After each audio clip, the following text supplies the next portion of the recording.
சக்திகளால் உருவாக்கப்பட்ட மாபெரும் அண்ணா நூற்றாண்டு நூலகத்தில் அமர்ந்திருக்கிற அனைவருக்கும் இறைவன் புறத்திலிருந்து சாந்தியும் சமாதானம் உண்டாகட்டும். ஈழ அரசியலை திருமுருகன் காந்தியை விட சிறப்பாக யாரும் பேசிட முடியாது என்பது எனக்கு ஏற்கனவே தெரியும். முழுவதுமாக அதை பேசி முடித்து விட்டு போயிருக்கிறதுக்கு முன்னாடி நான் வந்திருக்கேன். அதனால தான் அவரை பேச சொன்னேன். நானும் நிறைய அதில் தெரிஞ்சுக்கணுன்றதுக்காக. ஈழ அரசியலை பற்றியும் முழுமையாக புரிந்து கொள்ள முடியாத ஒரு ஆள் நான். இந்த புத்தகத்தையும் முழுசாக படிக்காத ஒரு ஆள். ஆனால் எனக்கு இந்த மேடையில் பேசுவதற்கு ஒரு வாய்ப்பு கொடுக்கப்பட்டிருக்கு. இந்த ஈழ அரசியல் அப்படின்னு உடனே எனக்கு நினைவுக்கு வருவது, ஈழமே ஒரு அரசியல் தான் அப்படின்றத நான் உணர்ந்தேன். ஒவ்வொரு காலகட்டத்தில் என்னால் உணர முடிஞ்சது. ஈழ அரசியல் ஒரு பல்வேறு மர்மங்கள் நிறைந்த ஒரு அரசியல். மர்மங்கள் நிறைந்திருக்கு, பல உண்மைகள் மறைக்கப்பட்டிருக்கு. இது மாதிரி நிறைய கூறுகளை கொண்ட ஒரு அரசியல் தான் ஈழ அரசியல். அப்படிப்பட்ட ஒரு நிகழ்வை தான் இன்றைக்கு நண்பர் அசீப் அவர்கள் புத்தகமாக வெளியிட்டிருக்காரு. நிறைய கீழே இருக்கிறவங்களுக்கு கேள்வி வரும், புத்தகத்தை படிக்கல அப்புறம் உனக்கு எதுக்கு இந்த மேடையில் இடம்னு அப்படின்னு. அரசு விழாக்கள் நடக்கும்போது நீங்கள் பார்த்துருப்பீங்க, திருவள்ளுவருக்கான பிறந்தநாள் விழாவில் திருக்குறளே தெரியாத அமைச்சர் கலந்துக்கிறது இல்லையா? அதுபோல தான் இந்த புத்தகத்தை பற்றி தெரியாத நானும் கலந்துக்கிறேன்னு வச்சு. அப்புறம் நான் யோசித்தேன், சரி வேறு எதுக்கு தான் கூப்பிட்ருப்பாங்க அப்படின்னா, சரி வந்தால் ஒரு 4 ஊடகங்கள் வரும் அல்லது வேறு ஏதாவது இருக்கும் இல்லையா அப்படின்னா, அதுக்கும் இந்த நிகழ்ச்சியில் எனக்கு வாய்ப்பு குறைவு. ஏன்னா மாண்புமிகு அமைச்சர் வந்திருக்காரு. ஸோ அதனால் அமைச்சர் கலந்துக்கிற முதல் நிகழ்ச்சின்னு நினைக்கிறேன். அதனால் அமைச்சரை பற்றி சொல்லும்போது ஒரு வார்த்தையை நான் சொல்லிவிட்டு அப்புறமா பேச்சுக்குள்ளே போகிறேன்.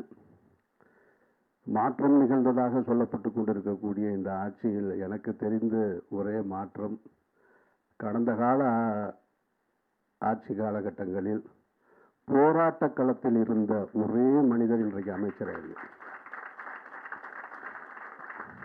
அண்ணன் வன்னியரசு அவர்கள் கலந்து கொள்ளாத போராட்டமே கிடையாது.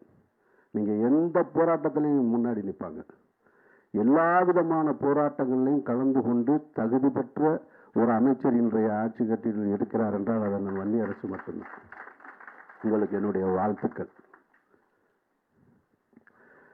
இந்த புத்தகம் அசீப் சொன்னார், 2008 2009 காலகட்டத்தில் தான் இந்த புத்தகம் முழுவதுமாக அந்த காலகட்டத்தில் நடந்த அரசியல் சொல்லப்பட்டிருக்குன்னு.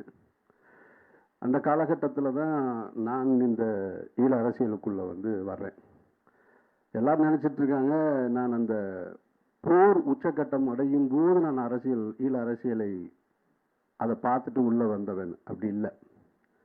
நான் 2007 பருத்திவீரன் முடிஞ்ச உடனேயே நான் அடுத்து எடுக்கணும்னு நினச்ச திரைப்படம் ஈழ அரசியல் தான். போராளிகளுடைய வாழ்க்கையை பற்றிய படமாகத்தான் இருக்கணும்னு தான் நான் முடிவு பண்ணேன். அப்போ அடுத்த கதையை அந்த புள்ளியிலிருந்து தான் தொடங்கணும்னு சொல்லி அன்றைக்கு அது குறித்து ஊடகங்கள் அதிகம் பேசி கொண்டிருந்தது அண்ணன் சுபவீர பாண்டியன். அப்போ சுபவீர பாண்டியை தொடர்பு கொள்வதற்காக சில நண்பர்களை தேடி நான் போய் சந்திச்சு போகும்போது சில இயக்குநர்களையும் சந்தித்தேன். எனக்கு இவ்வளவு இதுக்குள்ள தன்னை முன்னிலைப்படுத்துகிற சிந்தனை இருக்குன்றது என்னால் அப்போ உணர முடியலை. இன்னும் லேட்டாக தான் நான் அதை உணர்ந்தேன். நான் அப்படி போய் சில இயக்குநர்களை சந்தித்து இந்த மாதிரி நான் அண்ணன் சுபவி அவர்களை பார்க்கணும். எனக்கு அவர் பரிச்சயம் கிடையாது, எனக்கு தெரியாது. அவரும் எஸ்பி முத்துராமன் சாரும் சகோதரர்கள்ன்ற விவரமே எனக்கு அதுக்கு பின்னாடி தான் தெரியும். தெரிஞ்சிருந்தா நான் நேராக அந்த ரூட் எடுத்து போயிருந்திருப்பேன். அது காலம் செஞ்ச மிகப்பெரிய கோலம்னு வச்சுக்கங்களேன். அதனால் நான் தப்பான ஒரு ரூட்டை பிடிச்சிட்டேன். போன உடனேயே நீங்கள் அது செய்ய வேணாம் தோழர், நம்மளாம் சேர்ந்து செய்வோம் அப்படின்னாங்க. சேர்ந்து செய்வோம்னா எனக்கு புரியலை. எனக்கு சேர்ந்து செய்வோம்னா இல்லை நீங்கள் தனியாக செய்வேனா அப்படின்னா, அவங்க என்ன நினச்சிட்டாங்கன்னா, அவங்க இந்த அரசியலை பின்பற்றி கொண்டிருக்கிறவர்கள், போராளிகளுடைய வாழ்க்கையை பற்றி பேசிக் கொண்டிருக்கிறவங்க, ஈழ அரசியலை பேசிக்கிட்டு இருக்கவங்க, நான் போய் அதை திரைப்படமாக எடுத்தேன்னு சொன்னால் எனக்கு ஏதாவது பேர் கிடைச்சிருமோன்ற அச்சத்தின் காரணமாக என்னை பின்னுக்கு இழுத்து நம்ம சேர்ந்து செய்வோம்னு சொல்லி அப்படியே தள்ளி விட்டாங்க. அதுலேயே ஒரு 2 வருஷம் போயிடுச்சு. 2 வருஷம் போன உடனே 2009 காலகட்டம் ஆயிடுச்சு. அப்போ அங்கே போர் வந்து இறுதி கட்டத்தை நெருங்கிடுச்சு. உச்சகட்டமாக போர் நடக்கும்போது அந்த சூழலே இல்லை. அப்போ இந்த செய்தியை நான் ஒவ்வொருத்தட்டையாக சொல்லிக்கிட்டு இருக்கும்போது அப்படி தான் அந்த போராட்ட காலகட்டத்துக்குள்ளே உள்ளே வர்றேன். இந்த போராட்ட காலகட்டத்தில் நிகழ்ந்த 2 முக்கியமான நிகழ்வுகள் வந்து எனக்கு நினைவில் இருக்கிறது வந்து, அந்த கடைசி அந்த முள்ளிவாய்க்காலுடைய சம்பவம் நடைபெறும் போது, இன்னும் அதுக்கு முன்னாடி ஒரு நிகழ்வு நடக்குதுன்னு நினைக்கிறேன். அந்த வெள்ளைக்கொடி ஏந்தி சமாதானமாக போனவங்களை கொள்றாங்க. அதுக்கு அடுத்து முள்ளிவாய்க்கால் வருது.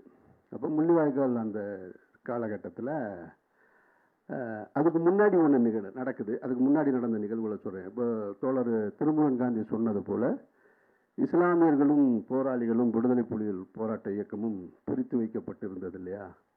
அதனால் இலங்கையிலிருந்து எனக்கு வந்து இலங்கையில் இருக்கக்கூடிய இஸ்லாமிய அமைப்புகளைச் சேர்ந்தவர்கள் நான் யார் என்னன்னு விசாரித்து மதுரைக்கு வந்துடுறாங்க. மதுரைக்கு வந்து என்னுடைய சொந்த கூட பிறந்த அண்ணன், அவர் வழக்கறிஞராக இருக்கார். அவரை சந்திக்கிறாங்க. சந்தித்து இந்த மாதிரி தமிழ்நாட்டிலேருந்து ஒரு இஸ்லாமிய குரல் வருது ஈழப் போராட்டத்துக்கு ஆதரவாக போராளிகளுக்கு, அது சரியானது கிடையாது அப்படின்னு சொல்கிறாங்க. அப்போ எங்கள் அண்ணன் எனக்கு உடனே ஃபோன் அடிக்கிறாரு. இந்த மாதிரி இலங்கையிலேருந்து வந்திருக்காங்க, உங்கள்கிட்ட பேசணும்னு சொல்கிறாங்க அப்படின்ன உடனே நான் இங்கேருந்து மாலை விமானத்தை பிடிச்சி இங்கேருந்து உடனே மதுரைக்கு போகிறேன். மதுரைக்கு போய் அவங்க வீட்டில் உட்காந்து பேசும்போது அவங்க சொல்கிறாங்க, அவங்க நடந்த நிகழ்வுகளை, அந்த வரலாற்று நிகழ்வுகளை பூரா சொல்கிறாங்க. அது அப்படியே நான் சொல்ல முடியாதுங்க, நிறைய அது வந்து வேறு ஒரு விவாதத்துக்கு கொண்டு வந்துடும். அப்போ நான் அவங்கக்கிட்ட வைக்கிற கேள்வி என்னென்னா, கடந்த காலங்களில் உங்களுக்கு நடந்ததாக நீங்கள் சொல்லப்படுகிறது எல்லாத்தையும் நான் ஏற்கிறேன், நான் மறுக்கலை. ஆனால் நீங்கள் இஸ்லாமிய அடிப்படையிலே இதுக்கு ஒரு தீர்வை கண்டுபிடிக்கணும்னா எப்படி நீங்கள் தீர்வு சொல்லுவீங்க? இஸ்லாம் என்ன சொல்லுது? கண்ணுக்கு கண், பல்லுக்கு பல், கை கை அப்படின்னு தான் சொல்லுதே தவிர, உங்களுக்கு எங்கோ நடந்த ஒரு தவறுக்கு இன்றைக்கு எப்படி நீங்கள் தீர்வை தேட முடியும்? இன்றைக்கு வந்து பதுங்குகுழிக்குள்ளே வந்து குத்துக்குண்டுகளால் கொல்லப்பட்டுக்கிட்டு இருக்காங்க. இந்த மரணத்தை நம்ம எப்படி வேடிக்கை பார்த்துக்கிட்டு இருக்க முடியும்? இது இஸ்லாம் உங்களுக்கு தீர்வு சொல்லுதா அப்படிங்கும்போது அந்த கேள்விக்கு அவங்ககிட்ட பதில் இல்லை. எல்லாரும் அமைதியாயிட்டாங்க. அப்போ அமைதியான உடனே, இல்லை எங்களை எல்லாரும் கேட்குறாங்க, அதனால தான் நாங்கள் இங்கே தேடி வந்தோன்னாங்க. நான் சொன்னேன், இல்லை என்னுடைய நிலைப்பாட்டிலேருந்து நான் பின்வாங்கலை. அது நீங்கள் பாதிக்கப்பட்ட என்ன பாதிக்கப்பட்டதுன்னு அதை நீங்கள் கிளைம் பண்ணிக்கிங்க. ஆனால் நான் இந்த நிலைப்பாட்டிலேருந்து பின்வாங்க மாட்டேன்னு எங்கள் அண்ணன்ட்டையும் சொல்லிட்டு அந்த அமைப்பு சார்ந்தவங்கள்ட்டையும் சொல்லிட்டு வந்துட்டேன். அப்போ தான் தமிழ்நாட்டில் வந்து அப்போது சிவாஜிலிங்கம் எம்பி அவர்கள் இருந்தாங்க, இங்கேருந்து இங்கே வந்திருக்காங்க. அவங்கள அழைச்சிட்டு போய் அன்றைக்கு தமிழ்நாட்டில் இருந்து, அண்ணன் வன்னியரசுக்கு தெரியும், தமிழ்நாட்டில் இருந்த மிக முக்கியமான அமைப்புகளாக இருந்த இஸ்லாமிய அமைப்புகள், அண்ணன் ஜவாஹிர்லா உட்பட, பி ஜெயின்லாவுதீன் உட்பட, இந்த 2 அமைப்புகள் அன்றைக்கி ரொம்ப மிகப்பெரிய அமைப்பாக இருந்தவங்க. அவங்கள போய் சந்திக்க வச்சு, முதல்ல நான் போய் அனுமதி கேட்கும்போது அவங்க மறுத்துட்டாங்க, வேணான்னு சொல்லிட்டாங்க. இல்லை இது வேணாம், இது சரியாக வராது அப்படின்னு. அப்போ நான் சொன்னேன், இல்லை நீங்கள் சந்திக்கணும்னு சொல்லிவிட்டு அவங்க 2 பேரையும் சந்திக்க வச்சு, சந்தித்ததுக்கு பின்னாடி ஒரு நீண்ட நெடிய காலத்துக்கு பின்னால் தமிழ்நாட்டு இஸ்லாமிய அமைப்புகளிடமிருந்து ஈழப் போராட்டத்துக்கு ஆதரவு அறிக்கை அன்றைக்கு தான் வெளியானது. அப்போ தான் வந்தது. அப்போ அவங்கக்கிட்ட இதே கேள்வியை முன்வைக்கும் போது அவங்க அதை புரிஞ்சுக்கிட்டு, ஆமாம் இந்த நேரத்தில் நம்ம வந்து இந்த போராட்டத்துக்கு ஆதரவாக தான் இருக்கணும்னு சொல்லி அந்த நிலைப்பாட்டை எடுத்தாங்க. அந்த கடைசியாக தான் அப்போ தான் முள்ளிவாய்க்காலுக்கு ஒரு 2-3 நாளைக்கு முன்னாடி தான் அந்த ஒட்டுமொத்தமாக கரண்ட்லாம் கட் ஆயிடுச்சுங்கும் போது எனக்கு ஒரு தோழர் மூலமாக உங்களுக்கு ஒரு ஃபோன் வரும், நீங்கள் எடுங்கன்னாங்க. சரிங்கன்னு எடுத்தேன். எடுக்கும்போது தான் 2 குரல் வந்தது, தன்னை அறிமுகப்படுத்திக்கிட்டாங்க. ஒன்று சேரலாதன் அப்படின்ற ஒரு குரலும், இன்னொன்று ஐயா நடேசன் அவர்களுடைய குரலும். 2யுமே நான் குரல் வழியாக தான் முதல் முறையாக அலைபேசியில் கேட்குறேன் நான். அப்போ கேட்கும்போது அவங்க சொல்கிறாங்க, இங்கே ரொம்ப அந்த டெட்லைனில் நாங்கள் நிற்கிறோம், இது என்ன நடக்கும்ன்றது எங்களுக்கு உறுதியாக சொல்ல முடியலை. ஒருவேளை கடந்த காலங்கள் போல் இந்த ரொம்ப நெருக்கு வட்டத்தில் அந்த போராளிகள் முற்றுகையிடப்பட்டு அப்புறமா மீண்டு வந்த காலகட்டங்கள்லாம் இருக்குது. அப்போ சொல்கிறாங்க, உங்களுடைய குரலை இன்னும் கொஞ்சம் நீங்கள் அழுத்தமாக பதிவு செய்யுங்க. ஒருவேளை இதிலேருந்து நாங்கள் மீண்டுட்டோம்னா, இந்த போர் நிறுத்தம் நடந்துருச்சுன்னா, அதற்கு பின்னால் இந்தியாவிலிருந்து வரக்கூடிய நபர்களில் நீங்களும் ஒரு ஆளாக இருப்பீங்க, நாங்கள் உங்களை சந்திக்கணும்னாங்க. அதை கேட்கும்போது ரொம்ப நெகிழ்ச்சியாகவும் இருந்தது. வருத்தமாகவும் இருந்தது. அப்போதான் நம்ம என்ன செய்யறதுன்னு தெரியல. அப்போ கிடைச்சது தான் முத்துக்குமாருடைய மரணம். முத்துக்குமாருடைய மரணத்தை வந்து சரி அவரே எழுதி வச்சுட்டு போயிருக்கான் அந்த சகோதரன் அப்படின்னா, அதில் நடந்த அரசியல் நிறைய விஷயங்களை சொல்ல முடியாது உங்களுக்கு. ஒவ்வொரு தலைவர்கள் எப்படி நடந்துக்கிட்டாங்க, எப்படி நம்ம பக்கத்தில் நின்று பார்த்த முதல் முறையாக இதையெல்லாம் நம்ம கிரகிக்கக்கூடிய வாய்ப்பு கிடைச்சிருக்கு எனக்கு. அதில் தலைவர்கள் தங்களை எப்படி முன்னிலைப்படுத்தினாங்க, எப்படி போனாங்க, என்னவா நடந்துக்கிட்டாங்க, உண்மையில் அந்த போராட்டம் நிற்கணும்னு நினைச்சாங்களா, அல்லது தன்னை முன்னிலைப்படுத்தி தாங்க தான் வெளியில் வரணும் அப்படின்னு நினைச்சாங்களான்றதெல்லாம் எனக்கு நிறைய சந்தேகங்களுக்குரிய கேள்வியாக தான் இருந்தது. சந்தேகம் வந்துச்சு அவங்க எல்லார் மேலேயுமே. அப்போ அவங்களோட பயணிச்சுக்கிருக்கேன். அப்போ தான் அந்த முத்துக்குமாருடைய மரணம் நடந்து கிட்டத்தட்ட அது குளத்தூர் நினைக்கிறேன், குளத்தூர்லேருந்து அந்த மூலக்கடை போனது. உங்களுக்கு நிறைய சகோதரர்களுக்கு நினைவு இருக்குமா தெரியுமான்றதே தெரியலை. அந்த முத்துக்குமாருடைய ஊர்வலம் அந்த சவம் எடுத்துக்கிட்டு மூலக்கடைக்கு வந்து சேருவதற்கு கிட்டத்தட்ட 9:30 மணி நேரம் 10 மணி நேரம் ஆச்சு. எத்தனை பேருக்கு இன்றைய தலைமுறைக்கு தெரிந்ததில்ல. தமிழ்நாட்டில் எந்த ஒரு அரசியல் தலைவருக்கு கூட அப்படி நிகழ்ந்தது கிடையாது. 9:30 மணி நேரம் 10 மணி நேரம் ஒரு மாணவனுடைய உடல் வந்து ஊர்வலமாக எடுத்துட்டு வரப்போகுது. அன்றைய காலகட்டத்தில் வந்து எந்த ஊடகத்திலையும் அது காட்டப்படலை. அன்றைக்கு பீக்கில் இருந்த அன்றைக்கு ஆட்சியாளர்களாக இருந்த யாருடைய இதுலையும் காட்டப்படலை. ஆனால் வழிநெடுக அந்த ஊர்வலம் வந்து கொண்டு இருக்கும்போது வழிநெடுக மூலக்கடைக்கு வரும்போதெல்லாம் மதியம் நைட்டு இரவு 11:30 மணி ஆயிடுச்சு. மூலக்கடைக்கு வந்து சேரும்போது வழிநெடுக ஒவ்வொரு வீட்டு வாசல்லையும் மெழுகுவர்த்தி ஏந்தி கொண்டு நின்றிருக்கக்கூடிய யாருன்னே தெரியாது. முத்துக்குமார் என்பவனை பார்த்ததே கிடையாது, நானே பார்த்ததில்லை. அவங்களுக்கு யாருன்னே தெரியாது. நமக்காக அந்த போராட்டம் தெரியும், அதோட நம்மளை இணைச்சிருக்கோம். ஒவ்வொரு குடும்பமும் தனித்தனியாக நின்று கொண்டு அந்த மெழுகுவர்த்தி ஏந்தி மரியாதை செலுத்த பார்க்க முடிஞ்சது. அப்போ இதுக்கு பின்னாடி என்ன நடந்துருச்சு அப்படின்னா, அன்றைக்கு கல்லூரிகளில் பூரா போராட்டம் தொடங்கிடும் அப்படின்ற காரணத்தினால ஐடிசின்னு சொல்லக்கூடிய காலவரையற்ற மூடு விழா கல்லூரிகளுக்கு பூரா நடத்தப்பட்டுச்சு. அதனால தான் அந்த ஒரே ஒரு விஷயம்தான் மீண்டும் மீண்டும் திரும்ப வந்து ஈழ அரசியலில் வந்து திமுக வந்து மிகப்பெரிய குற்றவாளியாக சித்தரிக்கப்பட்டது. என் பார்வையில் நான் பார்க்குறது என்னென்னா, திமுக ஆட்சியில் இருந்தது அதனுடைய துரதிருஷ்டம். திமுக இல்லாமல் அதிமுக இருந்திருந்தால் மட்டும் அந்த போராட்டத்தை நடத்த சொல்லியிருப்பாங்களா? காங்கிரஸ் இருந்திருந்தால் நடத்த சொல்லியிருப்பாங்களா? இன்றைக்கு இருக்கக்கூடிய ஆட்சியாளர்கள் அன்னைக்கு இருந்திருந்தால் நடத்த சொல்லியிருப்பாங்களா? அதிகாரத்தில் இருப்பவன் எப்பொழுதுமே மக்கள் பக்கம் நிற்க மாட்டான், போராடுற மக்கள் கூட நிற்க மாட்டான்றது தான் வரலாற்று உண்மை. நம்ம அதை அப்படி தான் எடுத்துக்கணுமே தவிர, நான் அப்படி தான் எடுத்துக்கிட்டேன். ஏன்னா நான் அப்படித்தான் நினச்சி அன்றைக்கு வந்து திமுக வந்து ஒரு மாபெரும் மனித சங்கிலி போராட்டத்தை நடத்துகிறாங்க. எனக்கு என்னென்னா, இந்த குரலை நான் கேட்டதுக்கு பின்னாடி எப்படியாவது நின்றாதான்றது மட்டும்தான் எனக்கு இருக்குது. அதனால் எங்கெல்லாம் போய் பேச முடியுமோ, என்னெல்லாம் செய்ய முடியுமோ அதுக்கெல்லாம் ஓடுறேன். ராயபுரத்திலிருந்து மனித சங்கிலி தொடங்குது. இன்றைய முன்னாள் முதல்வராக இருந்த ஸ்டாலின் ஐயா அவர்கள் தான் வராரு. நான் முதல் ஆளாக அந்த மனித சங்கிலியில் நிற்கிறேன். நானும் இயக்குனர் சுப்பிரமணிய சிவாவும் அதை வந்து கேமராவை எடுத்து போட்டாங்க. ஃபஸ்ட்டு ஆள் அங்கிட்டிருந்து வரும்போது நானும் சிவாவும் அந்த இடத்துல தான் தொடங்குறாரு ஸ்டாலின் அவர்கள் வந்து அந்த ஊர்வலத்தை மனித சங்கிலியா எடுத்து போட்ட உடனே இவங்க என்னை எல்லாருமே என்ன கேட்குற கேள்வி என்னென்னா, நீங்கள் என்ன இங்கேயும் நிற்கிறீங்க அங்கேயும் நிற்கிறீங்கன்னா, நான் எங்கேயா போய் நான் என்ன அறிவாலயத்தில் போய் நின்னேன்? நான் போர் நிறுத்த மனித சங்கிலியில் தான் நின்னேன். என்னுடைய நோக்கம் இந்த ஈழப் போராட்டத்தை வந்து அதை உறுதிப்படுத்தணும், போர் நிறுத்த முயற்சி செய்யணும் மட்டும்தான் எனக்கு இருந்த அன்றைக்கு சிந்தனையும் அறிவும் தானே தவிர, இது யார் செய்கிறா, எதுக்காக செய்கிறா, முன்னிலைப்படுத்துறதுக்கு செய்கிறாங்க, பின்னாடி செய்கிறாங்களா, இதெல்லாம் நான் நினச்சிக்கவே இல்லை. எனக்கு அன்றைக்கும் கிடையாது, இப்பவும் கிடையாது. ஆனால் அதற்கு பின்னாடி நடந்ததெல்லாம் பார்த்தீங்கன்னா எல்லாமே அதை வைத்து அரசியல் தான். தோழர் சொன்னது போல் இங்கே நிறைய அரசியல் செய்யப்பட்டது, நிறைய அது குறித்து பேச வேண்டிய விஷயங்கள் இல்லை அப்படின்னு பேசாமல் தவிர்த்துட்டாங்கன்றதான் மறுக்க முடியாத உண்மை. அப்புறம் தோழர் திருமணன் காந்தி சொன்னதில் ஒரே ஒன்றுக்கு மட்டும் நான் பதில் சொல்ல கடமைப்பட்டிருக்கிறதுனால சொல்கிறேன். அதை நீங்கள் வந்து உங்களுக்கான பதிலாகவோ அல்லது போராளிகளை கொச்சப்படுத்துறதாகவோ எடுத்துக்க வேணாம். தோழர் சொன்னார், அங்கே இலங்கையில் இருந்த இஸ்லாமிய அமைப்புகள் எல்லாமே வந்து சிங்கள அரசோட வந்து கூட்டணியில் தான் இருந்தாங்க அப்படின்றது. அது மறுக்க முடியாத உண்மைதான். ஆனால் புலிகளோடு அவர்களுக்கு முரண் தொடங்கினது காத்தான்குடி சம்பவம் மட்டும் கிடையாது. காத்தான்குடி துப்பாக்கி சூடில் மட்டும் அவங்க வெளியில வரல. புலிகள் தங்களுடைய போராட்ட வடிவத்தை மாத்துறாங்க. தொடக்க காலகட்டத்திலிருந்து அடுத்த தற்கொலை படையா மாறுறாங்க. தற்கொலை படையாக மாறும் பொழுது இஸ்லாமியர்களுக்கு தற்கொலை என்பது ஏற்புடையது கிடையாது. அங்கே ஒரு முரண் தொடங்குது. இது அவங்க எங்ககிட்ட பதிவு பண்ணுது. நாங்கள் தற்கொலை செய்ய மாட்டோம். சைனடு குப்பியை மாட்ட சொல்லும் போது அங்கிருந்து அவங்களுக்குள்ள ஒரு முரண் தொடங்குது. அதனால அந்த முரணையும் சேர்த்து தான் நம்ம பேசணும். அது அந்த ஒன்று மட்டும் சொல்லிக்கிறேன், மற்றபடி நீங்கள் எதுவும் தப்பாக எடுத்துக்க வேணாம்.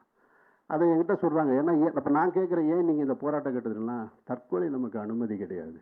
அது தத்துவார்த்த ரீதியாக நாம் ஏற்றிருக்கிற மார்க்கத்தின் அடிப்படை இல்லைன்றதுனால. ஏன்னா இஸ்லாமிய அரசியல் போராட்டம் என்பது வேறு, அவங்க போர்க்களத்தில் நிற்கிறது வேறு, போராளிகளுடைய போராட்டம் என்பதும் வேறாக இருந்தது. இப்போ ஒரு விஷயத்தை ரொம்ப தெளிவாக சொன்னார் தோழர். நீங்கள் பாலஸ்தீன போராட்டத்துக்கு ஆதரவு கொடுக்குறவங்க இலங்கை போராட்டத்தை நீங்கள் தவிர்க்க கூடாது, போராளிகளுடைய போராட்டத்தைன்னு. நான் அந்த நிலைப்பாட்டில் இருந்தேன். நான் அந்த நிலைப்பாட்டில் இருக்கும் பொழுது தான், ஆனால் இங்கே கட்டமைக்கப்பட்ட அரசியல் வேறையாக கட்டமைக்கப்பட்டுருச்சு. 2012-13 காலகட்டத்தில் என்னை வீழ்த்துவதாக நினச்சி ஒரு பத்திரிகையாளர், அதுக்கு ஒரு காரணம் இருக்குது, அந்த கதையெல்லாம் ரொம்ப பின்னாடி போக வேணாம். அவர் என்னை வீழ்த்துவதாக நினச்சி என்கிட்ட ஒரு நேர்காணலை எடுத்துகிட்டு ஒரு வாரப்பத்திரிகையில் அட்டையில் போடுறாரு. என்னுடைய கருத்தை கேட்குறாரு. நான் சொல்கிறேன், பாலஸ்தீன போராளிகளும் விடுதலை புலிகளும் ஒன்று தான்றேன். ரெண்டு பேருமே ஒன்று தான், தன்னுடைய மண்ணுக்காகவும் மக்களுக்காகவும் உரிமைக்காக போராடுறவங்கன்ற. அவர் என்ன நினைக்கிறாரு, என்னை எப்படியாவது மாட்டி விட்டு இவனை ஒரு எண்ணெயில் உள்ள தள்ளி விட்டோம்னா நல்லா இருக்குமேன்ட்டு அதை தலைப்பாக போட்டு முடிச்சிட்டாரு. முடிச்சுட்டா இங்கே என்னடான்னு பார்த்தா, என் வீட்டு வாசலில் டி நகரில் அபிபுல்லா ரோட்டில் நடிகர் சங்கத்துக்கிட்ட காலையில் இந்து முன்னணிக்காரன் பூரா போராட்டமாக நிற்கி வீட்டை முற்றுகை ஏற்றுக்கிட்டு இருக்கான். நான் என்னங்க காலங்காத்தால் இந்து முன்னணிக்காரன் என் வீட்டை முற்றுகைறான்னு காவல் பாதுகாப்பு கொடுத்துருக்காங்க, எல்லாம் இருக்குது. நான் அன்றைக்கு இருந்த இஸ்லாமிய அமைப்புகள் தலைவர்கள்ட்டெல்லாம் கேட்குறேன், நான் என்னங்க இங்கே போராட்டம்னா அவங்க அப்படியான்னு கேட்குறாங்க. அந்த அளவுக்கு தான் அன்னைக்கு அவங்களுடைய அரசியல் இருந்தது. அப்படியா அப்படின்னாங்க. டிவிலாம் பார்க்க மாட்டீங்களா, லைவ் போய்கிட்டு இருக்கு என்னன்னு பாருங்கன்னு. நான் அந்த முற்றுகை போராட்டத்தெல்லாம் அதை பற்றி கவலைப்படாமல் இறங்கி என்னுடைய பணியை செஞ்சு வீட்டுக்கு பின்பக்க வழியாக இறங்கி போயிட்டேன். இந்த செய்தியை பார்த்த உடனேயே இந்த ஈழ ஆதரவாளர்கள் என்று தமிழ்நாட்டில் இருந்தாங்க இல்லையா, இவங்க என்கிட்ட கோச்சிக்கிறாங்க. அது எப்படி நீங்கள் பாலஸ்தீன போராளிகள் தலிபான்களும் புலிகளும் ஒன்றுன்னு சொல்லலாம், உங்ககிட்ட நிறைய முரண் இருக்கு அப்படின்னாங்க. என்கிட்ட எந்த முரணும் கிடையாதுங்க. நான் இவங்க என்னன்னா இந்த புனித பிம்பத்தை கட்டமைக்கிறது இருக்கு இல்லையா, அந்த புனித பிம்பத்தை கட்டமைக்கிற வேலை மட்டும்தான் செஞ்சுக்கிட்டே இருந்தாங்க. உங்களுக்கும் தெரியாது விடுதலை புலிகளுடைய உண்மையான போராட்ட நோக்கம் வடிவம் என்னன்னு உங்களுக்கும் தெரியாது, பாலஸ்தீன போராளிகளை பற்றியும் தெரியாது. நீங்க இங்கிருந்து அரசியல் செய்யறதுக்காக நீங்க இதை அரசியல் களத்துல உங்களுக்கான அடையாளமாக வச்சுட்டு செய்யறவங்க, நீங்க எதுக்கு அதை பத்தி பேசுறீங்கன்னு சொன்னா, இல்லை நீங்க அதை பத்தி பேசக்கூடாதுன்னு சொல்லிட்டு என்னை பற்றி அன்றைக்கு அவர்களுடைய அந்த சமூக வலைத்தள பக்கங்கள்ல, இவர் நம்மளோடு பயணிக்கிறது சரியில்லை, இவரை கொஞ்சம் கண்காணிச்சுக்கிட்டே இருங்க, இவருக்கும் தாலிபானுக்கும் தொடர்பு இருக்கு. உண்மையிலேயே ஒரு தொலைக்காட்சி இருக்கு, அந்த தொலைக்காட்சியில ISIS தீவிரவாதிகளுடன் அமீருக்கும் தொடர்பு அப்படின்னு ஹெட்லைன்ஸே போச்சு. அது எந்த பக்கம் இருக்குன்னு கூட எனக்கு தெரியாது, அதெல்லாம் பார்த்தது கூட இல்லை. ஆனாலும் இந்த மாதிரி கட்டமைக்கிறது இருக்குல்ல, இந்த மாதிரியான கட்டமைப்பு தான் இந்த ஈழப் போராட்டத்துக்கான பின்னடைவாக நான் பார்க்குறேன். இதில் கூடுதல் தகவலாக ஒன்று சொல்லும்போது, இந்த காலகட்டத்தில் 2009-10 எழுதியிருக்காங்க. அந்த புத்தகத்துடைய நோக்கத்தை அசீப் சொன்னார். மிகப்பெரிய போராட்ட வடிவம், ஆனால் தலைமை இல்லைன்னு சொன்னாங்க இல்லையா, அதை நான் உணர்ந்தேன். நான் உணர்ந்ததுனால அப்போ தான் அன்றைக்கு விஜயகாந்த் அவர்கள் அரசியல் கட்சி தொடங்கி ஒரு இயக்கமாக ஒரு பெரிய கட்சியாக வருவதற்காக இருந்தார். அப்போ நான் அவரை போய் சந்தித்தேன். இந்த தகவலை இப்போ தான் முதல்ல பதிவு செய்கிறேன். இந்த புத்தகத்தின் நோக்கத்துக்காக நான் பதிவு செய்கிறேன். அப்போ அவரை போய் சந்தித்து, ஆனால் தமிழ்நாட்டில் ஒரு மிகப்பெரிய எழுச்சி இருக்குது, இந்த ஈழ பிரச்சனைக்கு யார் தலைமை தாங்கிறது அப்படின்றதுக்கான ஒரு ஆள் இல்லாமல் இருக்குது. ஒருவேளை நீங்கள் இந்த பிரச்சனையை கையில் எடுத்தால், இல்லை நாடு முழுக்க போராட்ட வடிவத்தில் இருக்காங்க, மக்கள் எழுச்சியோடு இருக்காங்க, மாணவர்கள் பூரா தயாராக இருக்காங்க, ஒரு லீடர் தேவைப்படுது. ஒருவேளை நீங்கள் அந்த லீடராக வந்தீங்கன்னா உங்கள் கையில் ஆட்சி வருவதற்கு கூட வாய்ப்பு இருக்குது, மக்கள் உங்கள் பின்னாடி வருவதற்கான வாய்ப்பு இருக்குது அப்படின்னு ரொம்ப கூர்ந்து கேட்டுக்கிட்டார். அவர் வீட்டில் சந்தித்து சொன்னேன், நான் கேட்டுக்கிட்டேன். ஆனாலும் நம்ம சொல்கிறது அங்கே கேட்குமா? அவரை சுற்றி ஒரு அரசியல் கூட்டம் இருக்கும்ல, 2ஆம் கட்ட தலைவர், 3ஆம் கட்ட தலைவர், அவங்கெல்லாம் சேர்ந்து நம்ம அதை கையில் எடுக்க வேணாம் அப்படின்னு சொல்லிட்டு சொன்னதுக்காக ஒன்று செய்யணுமேன்னு இலங்கை தூதரத்தில் போய் மனு கொடுத்தாங்க. அந்த நிகழ்வு நினைவு தெரிஞ்சவங்களுக்கு இருக்கும். அண்ணன் விஜயகாந்த் தலைமையில் போய் சொல்கிறாரு பாருங்க, நான் பார்த்தேன். இந்த மனுவை வாங்கி இங்கே வச்சு, அந்த அமெரிக்க தூதரகத்தில் வாங்கி வச்சு, இவன் அதை கொடுத்து அந்த போரை நிறுத்திடுவான்னு அந்த தலைவருக்கு சொல்லப்பட்டிருக்குன்னா அப்போ நீங்கள் யோசிச்சு பாருங்க. ஸோ அதுதான் மறுக்க முடியாத உண்மை. இந்த இதெல்லாம் நடந்ததா? உண்மையிலே நடந்தது. அப்போ இன்னமும் எனக்கு சில தகவல்கள் தெரியும். அது இப்போ பேசுவது நாகரிகமாக இருக்காது, அது சரியாகவும் இருக்காது. ரொம்ப முக்கியமான ஒரு திரைக்கதைக்காக ஒரு புத்தகத்தை எழுதியிருக்கிறாரு அசீப்னு சொன்னாங்க. நான் அதோட முடிச்சுக்கிறேன். தோழர் சொன்னார், இந்த திரைப்படத்தை நம்ம எடுக்கலாம் அப்படின்னு. பணம் முதலீடு செய்ய ஆள் இருக்காங்கன்னு சொன்னார். எனக்கு தெரிஞ்சு இல்லை. இல்லை இல்லை, நான் அவருக்கு கவுண்டர் பண்ணுறேன்னு நினைக்காங்க. அவர் பார்க்கறது பார்வை வேறு, நான் பார்க்கறது பார்வை. நான் சந்திச்சிருந்தனால சொல்கிறேன். நான் சந்திக்கிறேன் அவங்களெல்லாம், ஒவ்வொரு முறையும் சந்தித்து கேட்குறேன். நான் ஒரு 5 ஆண்டுகளுக்கு முன்னாடி நானும் வெற்றிமாறனும் லண்டனுக்கு போயிருந்தோம், ஒரு குறும்பட வெளியீட்டு விழாவுக்கு. அந்த மேடையிலே நான் இதை சொன்னேன். நான், உங்களுடைய வழியை யார் சொல்லுவான்னு நினைக்கிறீங்க? உங்கள் வழியை நீங்கள் தான் சொல்லணும். நீங்கள் ஏன் வர மறுக்கிறீங்கன்னா, அவங்க வர தயாராக இல்லை. அண்ணன் திருமாவளவனும் நானும் கலந்து கொண்ட ஒரு விழாவில், சுவிட்சர்லாந்தை சேர்ந்த ஒரு ஈழத்தமிழருடைய திரைப்பட வெளியீட்டு விழாவில் அண்ணன் திருமாவளவன் வச்சுக்கிட்டு நான் இந்த கருத்தை சொன்னேன். அப்போ திருமாவளவனும் பதில் சொன்னாங்க. இதுக்கு அந்த நிகழ்வும் நடந்துச்சிங்க. ஏன்னா அந்த மக்களை சேர்ந்தவர்கள் யாரும் பணம் தர தயாராக இல்லை, இதுக்கு வர தயாராக இல்லை. அவங்க வேற ஒன்று பண்ணிக்கிட்டு இருக்காங்க. அதுதான் மறுக்க முடியாத உண்மை. ஆனால் இந்த திரைப்படத்தை எடுத்தால் இதை திரையரங்குக்கு வராது, திரையரங்குக்கு வரக்கூடாது என்பதுதான் மறுக்கும். நான் சொல்கிறேன், வரவே வேணாம். அது சர்வதேச விழாக்களில் மட்டுமே இருக்கட்டும். அப்போ தான் அதுக்கான அங்கீகாரமே கிடைக்கும். இதை 2 நாள் கொண்டு போட்டு போயிடுவான். ஆனால் சர்வதேச திரைப்பட விழாக்களில் இது மாதிரியான படங்களுக்கு எந்த தடையும் கிடையாது, எந்த தடையும் கிடையாது. யாரும் தடுக்க முடியாது. நம்ம பாடு எடுத்துக்கொண்டு போட்டுடலாம். அப்புறம் திரும்ப திரும்ப இங்கே சென்சார்னு ஒன்றை பற்றி பேசிக்கிட்டே இருக்கும். சென்சாரை பற்றி நம்ம எப்பயுமே கவலைப்பட வேண்டியதே இல்லை. இங்கே படம், நம்ம பேசுகிற அரசியலை எடுப்பதற்கு, படம் எடுக்கிறதுக்கு பொருளாதாரம் தான் தேவை. சென்சாரை நம்பி நம்ம இல்லை. தேவைப்பட்டா நீங்கள் போட்ட பணத்துக்கு லாபம் வேணும்னா தான் சென்சார்கிட்ட நீங்கள் பெர்மிஷன் வாங்கி தேட்டருக்கு போகணும். என் கருத்தை விதைக்கிறேன்னு சொன்னால் அதுக்கு சென்சார் தேவையில்லை. இன்றைக்கி நம்மளே யூடியூப்பில் போட்டுற முடியும். அதெல்லாம் ஒன்றுமே யாரும் தடுத்துடவும் முடியாது. சர்வதேச அரங்குகளில் இது மாதிரியான படங்களுக்கு மிகப்பெரிய வரவேற்பு இருக்குது அப்படின்றது மறுக்க முடியாத உண்மை. இப்போ நான் சொல்கிறேன், தோழர் திருமுருகன்ட்டையும் சொல்கிறேன், அசீப்டையும் சொல்கிறேன். அசீப்டை எனக்கு ஒரு வருத்தமான நிகழ்வு என்னென்னா, 10 ஆண்டுகளாக இந்த திரைக்கதையை வச்சுக்கிட்டு எல்லாரையும் சந்திச்சேன்னு சொன்னார். ஒரு நாள் கூட என்னை சந்திக்கல.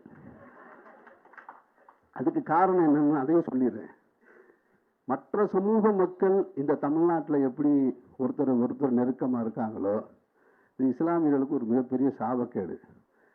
ஒரே அடையாளத்தோடு இருக்கிற இஸ்லாமியர்கள் பொதுவெளியில் சந்திச்சுக்கிட்டா பேசிக்கிற மாட்டாங்க. இவன் நம்மால், இவன் 2 பேர் ஒரே ஆளுன்னு சொல்லிடுவான். அந்த அச்சத்தோடையே இருப்பாங்க. அது நண்பர் அங்கே உட்காந்துருக்க பீர் முகமதுக்கு நல்லா தெரியும். ஏன்னா அவர் ஒரு பத்திரிகை துறையில் இருந்தார். அவரை ஒரு முறை சந்தித்தேன். நான் போகும்போது நிற்கிறாரேன்னு சொல்லிட்டு அப்படின்னு சலான்னு சொல்லிட்டு அப்படின்னு நடந்து போனேன். அவர் அப்படியே திரும்பிட்டார். அப்புறமா சொன்னார், நீங்கள் என்ன எல்லாரும் முன்னாடி சலான்னு சொன்னால் நான் எப்படி பதில் சொல்ல முடியும்னாரு. இது என்னடா பெருங்கொடுமையாக இருக்குது. ஒரு இறை நம்பிக்கையாளன் தானே பார்க்கணும். அவர் ஏதோ ஒரு முகமன் சொல்கிறாரு, நம்ம ஒரு முகமன் சொல்கிறோம் தானே அப்படின்னா இங்கே அது கட்டமைக்கப்படுது. அது கட்டமைக்கப்பட்டிருக்கு. அது ஒரு கேவலமான அரசியல். அசீஃபும் அப்படித்தான் என்ன நினைச்சிருப்பாரு. இவனை போய் நம்ம பார்த்து எதுக்கு தேவையில்லாத கெட்ட பேர் அப்படின்னு. ஏன்னா ISISோட தொடர்புன்னு வர நியூஸ் வந்திருக்கு. அதனால இவனை ஏன்னா இப்போ தான் நான் அசீஃபை சந்திக்கிறேன். அசீஃபு அவரை ஊடகத்துறையிலேருந்து வெளியேற்றும் போது அவருக்காக என்னுடைய குரல் பதிவு செய்யப்பட்டிருக்கு. அப்பெல்லாம் கூட நான் பார்க்கல. அவர் இப்போ தான் வந்திருக்காரு, தாமதமாக வந்திருக்காரு. இருந்தாலும் அசீஃபு, நான் அந்த வேலையை செய்ய தயாராக இருக்கேன். உங்கள்கிட்ட அன்போடு தெரிவிச்சுக்கிறேன்.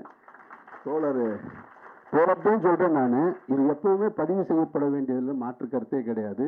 நான் ஒரு வருடத்துக்கு முன்னால் கூட நார்வேயில் இருக்கக்கூடிய ஒரு சகோதரர், ஒரு தோழரை சந்தித்து பேசிட்டு தான் இருந்தேன். நான், யாராவது ஒரு ஆள் வாங்கயா, யாராவது பதிவு செய்வாங்க, ஒரு பதிவை வச்சுட்டு போகும் அடுத்த தலைமுறைக்கு. ஏன்னா ஏன் அடுத்த தலைமுறைக்கு இதுன்னு நான் சொல்கிறேன்னா, 2 நிமிஷத்தில் முடிச்சிருக்கேன். இதை ஏன் சொல்கிறேன்னா, 2019 இப்போ நாங்கள் போனோம். நான் இயக்குனர் பாரதி ராஜா எல்லாம் இலங்கைக்கு போனோம். ஏன் போனோன்னு கேட்காதீங்க. அதை சொன்னால் அதுவும் கேவலம் தான். ஆனால் அங்கே நடந்ததை நான் உணர்ந்து சொல்கிறேன். நான் வந்து போராளிகளுடைய இயக்கத் தலைவர், தமிழ் தேசிய தலைவர் பிரபாகரனுடைய வாழ்ந்த இல்லம், அந்த பகுதி எல்லாத்தையுமே எனக்கு பார்க்கணுன்னு ஆசை. ஒரு 8 நாள் சுற்றி பார்த்துட்டு வந்தேன். நாங்கள் 2 பேர் போய் இறங்கின உடனே எங்களுக்கு கிடைத்த வரவேற்பில் என்னென்னா, இயக்குனர் பாரதி ராஜாவை பார்த்த உடனேயே இளைஞர்கள் நல்லா விளைவிக்கணும். நீங்கள் இலங்கையில் இருக்கக்கூடிய, இன்றைக்கு இருக்கக்கூடிய தமிழர் பகுதியில் இருந்திருந்தேன். கடைக்குட்டி சிங்கத்தில் நடிச்சிருந்தார்லடா வர்றா அப்படின்னா. கடைக்குட்டி சிங்கம் தானே, அது சிவகார்த்திகேயன் படம், ஒரு படம், அதில் நடிச்சிருந்தார். அப்போ தான் ரிலீஸ் ஆகிருக்கு. நம்ம வீட்டு பிள்ளையா, அதுதான் பாரதி ராஜா நடித்த படமா? அந்த படத்தை சொல்கிறான். அவர்ரா இவர் அப்படின்றான். அப்படி என்னைய பார்க்குறான்.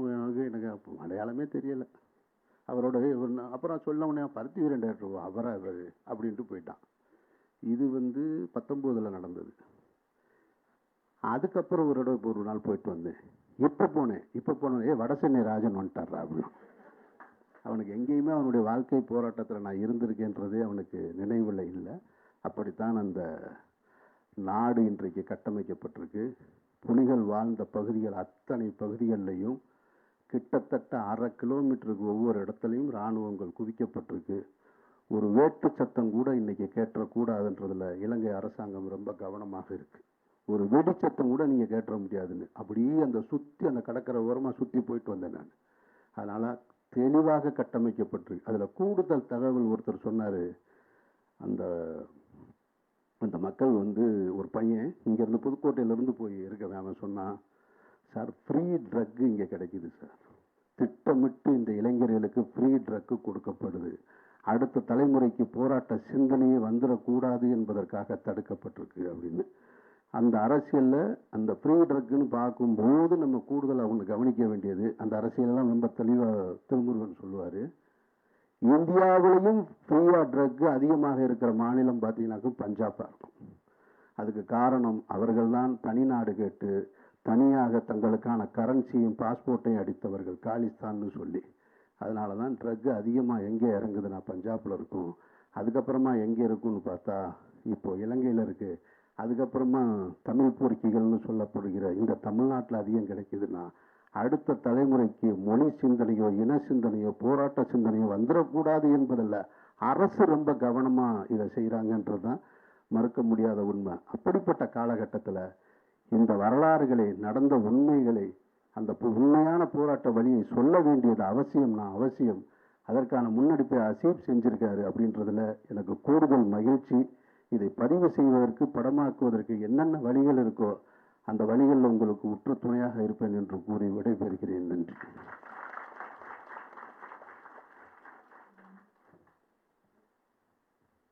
தோழர் அமீர் சொன்னதிலிருந்து நம்ம யார் அப்படிங்கிறது, இப்போ நம்ம எப்படி இருக்குங்கிறது நம்முடைய வரலாற்றுல இருந்து தான் நம்ம இப்போ இருக்கிற இந்த இடத்துல இருப்போம். ஒருவேளை நாளைக்கு நம்ம எப்படி இருப்போம் அப்படிங்கிறதுக்கும் நம்ம வரலாறு எந்த அளவுக்கு நாம பார்த்துக்கிறோம், நம்ம தெரிஞ்சுக்கிறோங்கிறது தான். ஏன்னா 2008 2009 நடந்தது இப்போ எதுக்கு பார்க்கணும்னா இனி எப்படி இருக்க போறோங்கிறதுக்காகவாவது நம்ம அதை தெரிஞ்சுக்கிட்டே ஆக வேண்டியது. தொடர்ந்து இயக்குனர் தோழர் தாசை ஞானவேல் அவர்கள் சிறப்புரை ஆற்றிய மாண்புமிகு சமூக நீதித்துறை அமைச்சர் தோழர் வன்னியரசு அவர்களுக்கும், இயக்குனர் தாசே ஞானவேல் அவர்களுக்கும், இயக்குனர் அமீர் அவர்களுக்கும் வாழ்த்துரை வழங்கி சென்றுள்ள மேனாள் சட்டமன்ற உறுப்பினர் ஈழன் நாகநாதன் அவர்களுக்கும் அவர் கொண்ட